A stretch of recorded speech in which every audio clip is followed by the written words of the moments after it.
سوال نمبر 80۔ سوال: بقدر تناسب قرضوں کی ادائیگی کی کوئی مثال۔ جواب: قرض خواہ خالد کے 50 روپے، راشد کے 100 روپے اور خالدہ کے 150 روپے ہیں۔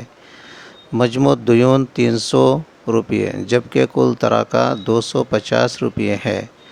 مجموع دیون 300 اور تراکہ 250 روپے کے درمیان توافقاً بالخمسین کی نسبت ہے، مگر تصحیح کا افق 6 اور تراکہ کا افق 5 ہے۔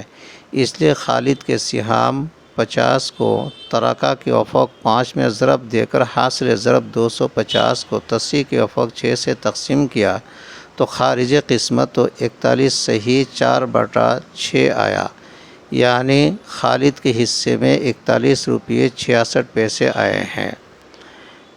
راشد کے سہام 100 کو تراکہ کے افق 5 میں ضرب دے کر حاصل ضرب 500 کو تصحیح کے افق 6 سے تقسیم کیا تو خارج قسمت 83 صحیح 2/6 آیا، یعنی راشد کے حصے میں 83 روپے 33 پیسے آئے ہیں۔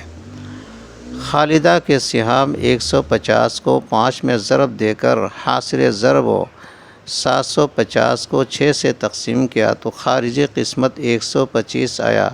بقدر تناسب قرضہ یہی خالدہ کے حصے میں آئے ہیں۔ السلام علیکم۔